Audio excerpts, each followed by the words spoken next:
तो दोस्तों शुरू करते हैं आज की इंफ्रा न्यूज। पहली खबर जो आ रही है वो है एक नए इन्वेस्टमेंट से रिलेटेड, जहां पर ग्लोबल टेक्नोलॉजी मेजर लेनोवो ने कहा है कि उनकी कंपनी मैन्युफैक्चर करने वाली है PC models from India in the next 3 years. यहाँ पर वो चाहते हैं कि 100% उनका जो पीसी प्रोडक्शन बिजनेस है वो 3 साल में भारत शिफ्ट हो जाए। वैसे इनके 20 साल इंडिया में प्रेजेंस हो चुकी है और अभी करेंटली यहाँ पे 30% के आसपास पीसी मैन्युफैक्चरिंग भारत में लोकलाइज्ड है और 50% तक नेक्स्ट ईयर रिलीज जाएंगे 100% 3 साल में। अब यहाँ पर एक बात समझो, पीसी के डेफिनेशन की अगर हम बात करें तो यहाँ पर बेसिकली ये असेंबली है कई सारे पार्ट्स की, motherboard, graphics card, RAM, power supply वगैरह वगैरह। इनमें से बहुत चीजें भारत में बनती है, बहुत चीजें बिल्कुल नहीं बनती है, जैसे रैम हो गया। इसके अलावा प्रोसेसर वगैरह तो ऑब्वियसली नहीं बनते। तो ये अगर भारत में लाके असेंबल करते हैं तो भी 100% यहाँ पे पीसी का ही बोल सकते हैं कि इंडिया में मैन्युफैक्चरिंग हो रही है, क्योंकि टेक्निकली पूरा जो यूनिट है वो भारत में बन रहा है। हालांकि अगर देखा जाए तो जो मेमोरी मॉड्यूल्स होते हैं जो रैम के अंदर लगते हैं, जो इनफैक्ट कुछ ग्राफिक्स कार्ड वगैरह में भी लगते हैं, स्टोरेज के अंदर लगते हैं, उसके लिए माइक्रोन प्लांट बना रही है भारत में। तो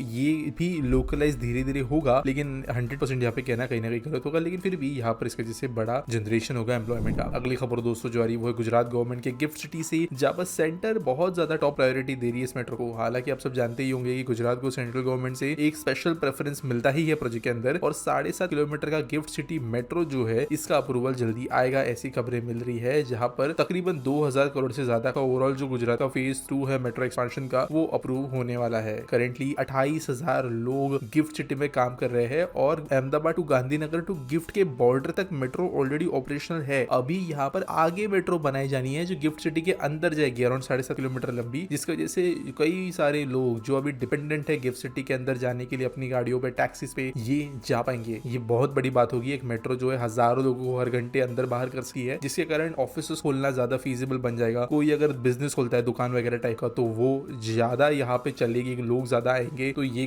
बहुत ही ज्यादा बड़ा एम्बिशियस प्रोजेक्ट है। अगली खबर दोस्तों जारी हो फिर से गुजरात से, जहां पर ढोलेरा के अंदर एक 10,000 करोड़ का एमओयू साइन हुआ है कंपाउंड सेमीकंडक्टर फैब बनाने के लिए, और नेक्स्ट जेन नाम की कंपनी ने ये किया है। तो इस कंपनी ने कोलैबोरेशन किया है जापान और ताइवान के कुछ गवर्नमेंट कंपनीज के साथ में, जहां पर जापान से हिताची और ताइवान से सॉलिडाइट नाम की कंपनीज के साथ में इन्होंने टाई अप किया है और इनके साथ में मिलकर ये बनाएंगे ऑप्टो इलेक्ट्रॉनिक्स। तो बेसिकली ये भी काफी एडवांस सेमीकंडक्टर्स में आते हैं। वैसे अगर ढोलेरा की बात करें तो पिछले 2-4 दिन में बड़े बड़े इन्वेस्टमेंट्स हुए हैं और यहाँ पर आप कह सकते हो भारत का पहला एक्चुअल फैब जो है बड़े लेवल का बनना शुरू भी हो गया है टाटा इलेक्ट्रॉनिक्स के द्वारा। तो ऑब्वियसली ये एक बड़ी खबर है। ओवरऑल अभी यहाँ पर सेमीकंडक्टर इन्वेस्टमेंट जो है धोलेरा के अंदर सिर्फ वो 1.24 लाख करोड़ तक पहुंच गई है। अगली खबर दोस्तों ये यूनिवर्सिटी ऑफ सैन डियागो से, जहाँ पर इन्होंने कहा कि वो एक डायनामिक कैंपस शुरू करना चाहते हैं गिफ्ट सिटी के अंदर, जो कि फिर से गुजरात में ही है, और यहाँ पर कुछ नए प्रोग्राम्स होंगे। इन्होंने IIT गांधीनगर के साथ में टाई अप किया है, कुछ और इंस्टीट्यूशंस के साथ में टाई अप किया, जिसके अंतर्गत ये artificial intelligence, data science, cyber security in जैसे विषयों पे कोर्सेज शुरू करेंगे। अगली खबर दोस्तों जा रही है वो है state owned Bank of Maharashtra से, जिनको अप्रूवल मिल गया है रिजर्व बैंक ऑफ इंडिया से to set up an international financial services centre या IFSC unit at GIFT City. तो बेसिकली ये बैंक ऑफ महाराष्ट्र का पहला इंटरनेशनल ब्रांच होगा जो कि गिफ्ट सिटी में से ऑपरेट करेगा। अब यहाँ पे क्लियरली देख रहा है कि गिफ्ट सिटी के अंदर जो इंटरनेशनल ट्रांजेक्शन जो हो रहे हैं वो ज्यादा बड़े लेवल पे होना शुरू हो गए हैं। अगली खबर दोस्तों जो आ रही है वो है हरियाणा के पब्लिक ट्रांसपोर्टेशन सिस्टम से रिलेटेड, जहाँ पर एक मेजर ओवरहॉल देखने को हमको मिलेगा और सिग्निफिकेंटली अपग्रेड होने वाले यहाँ की बस सर्विस। तो हरियाणा रोडवेज के अंदर जो फ्लीट ऑफ बस है वो पुरानी हो रही है। NCR में इनमें से कई बसेस आती है और NCR में अलाउड नहीं है। वो बस टर्मिनल्स जो है बहुत खराब हालत में है, तो इनको रेनोवेट करना, नए बसेस को खरीदना, ये सब चीजें की जाने वाली है। और साथ साथ एनर्जी ट्रांजिशन भी यहाँ पे किया जाएगा, यानी ईवीज वगैरह खरीदी जा सकती है। प्री बजट मीटिंग यहाँ पे इसके लिए ली गई है और एक मॉडर्न हरियाणा रोडवेज देखने मिलेगा इसके बाद, ऐसी उम्मीद है। अगली खबर दोस्तों आ रही है भारत के मिलिट्री कैपेबिलिटी के अंदर आए एक बड़े अपग्रेड से रिलेटेड, जहाँ पर एक एक्चुअल एक C-17 ग्लोब मास्टर प्लेन जो है एयरफोर्स का, ये हमारे LAC पे मौजूद कारगिल एयरफील्ड पे लैंड कर दिया गया है। वैसे इसके कोई ऑफिशियल फोटोग्राफ्स वगैरह दिए नहीं है और स्टेटमेंट्स ऐसे आए हैं, लेकिन इसका जैसे एक बहुत बड़ी बात ये समझ रही है कि हमें ऑलमोस्ट हमारे बॉर्डर एरियाज तक अब बड़े प्लेन्स ले जाने की कैपेबिलिटी आ चुकी है। अगली खबर दोस्तों जो आ रही है वो है इंडिगो एयरलाइन से,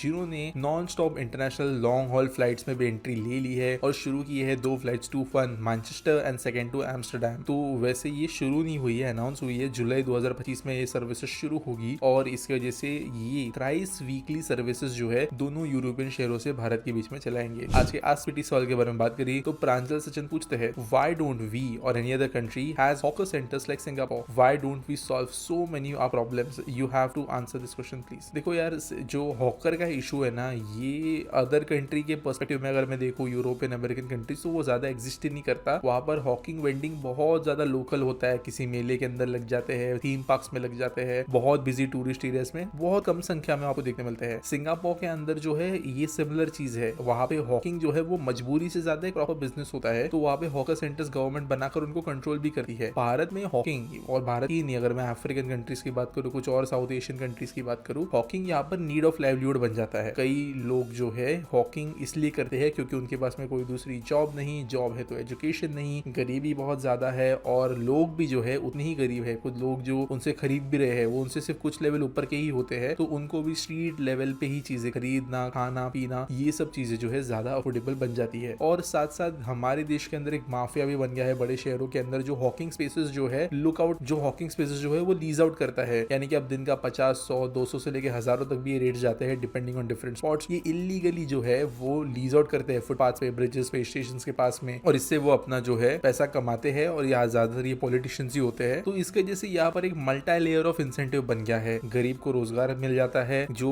नॉर्मल लोग हैं उनको खरीदने के लिए सस्ता ऑप्शन मिल जाता है, और वो शॉप सेटअप करने के लिए जो है किसी को पैसा देना पड़ता है, जो कि प्रोडक्शन बेसिकली हफ्ता वसूली करता है। और इसके बाद में इसके जो प्रॉब्लम्स आते हैं, अनसेफ्टी, अनहाइजीन चीजों की, एनक्रोचमेंट हो जाना फुटपाथ के ऊपर, चलने के लिए जगह ना बचना, ट्रैफिक कंजेशन, ये सब चीजें। अब अगर कोई सोल्यूशन गवर्नमेंट निकालती है कि एक हॉकर मार्केट बना दे, डेजिग्नेटेड हॉकर लेन्स बना दे, जो कि ऑलरेडी देश के कई शहरों में हुआ है, ऐसा नहीं कभी किया नहीं गया, तो सबके इंसेंटिव्स टूट जाते हैं। प्रॉब्लम भारत में ये बड़ी हो गई है कि कई बड़े शहरों के अंदर जैसे मुंबई वगैरह में हॉकिंग जो है वो मजबूरी से ज्यादा बहुत ज्यादा प्रॉफिटेबल बन गया है। कुछ कुछ स्पेसेस जो है दिन की 10-15 हजार रुपए के हिसाब से भी लीज आउट की जाती है, हफ्तों के हिसाब से, क्योंकि इतना क्राउड है, साथ साथ पेइंग कैपेसिटी इतनी है कि लोग सड़कों पे 200-300 रुपए की चीजें खरीदने को तैयार हो जाते हैं, खाने पीने की चीजें वगैरह, जो हाईली प्रॉफिटेबल बन जाता है, और उसको इंसेंटिवाइज करना गलत है। मुंबई में कई ऐसे हॉकिंग मार्केट्स है, कई खाओ गलीज है, कई सारे ऐसे कपड़ों के मार्केट है जो कि प्रॉफिटेबल होने की वजह से इंसेंटिवाइज किए जा रहे हैं। सरकार खुद के इलीगल जो इनकम्स है या फिर पॉलिटिशियंस की जो इलीगल इनकम है उसके ऊपर हाथोड़ा नहीं मार सकती। तो इसलिए ये प्रॉब्लम तब तक सॉल्व नहीं होगी जब तक देश के अंदर जॉब, एजुकेशन और इनकम इतनी नहीं बढ़ जाती कि हॉकिंग जो है ये मजबूरी का साधन से उठ जाए और बस एक काइंड ऑफ कभी कभी कहीं कहीं दिखने वाला चीज नहीं रह जाए। इनफैक्ट न्यूयॉर्क वगैरह जैसे देशों के अंदर भी जो हॉकिंग स्पेसेस है वो खरीदने पड़ते हैं। उम्मीद करता हूँ आपको सवाल का जवाब मिल गया होगा। आपके पास कोई सवाल आप कमेंट सेक्शन में पूछ सकते हो। कोई न्यूज अगर सबमिट करने के लिए है तो आपको डिस्क्रिप्शन में वो मिल जाएगी लिंक, और मिलेंगे अगले वीडियो में।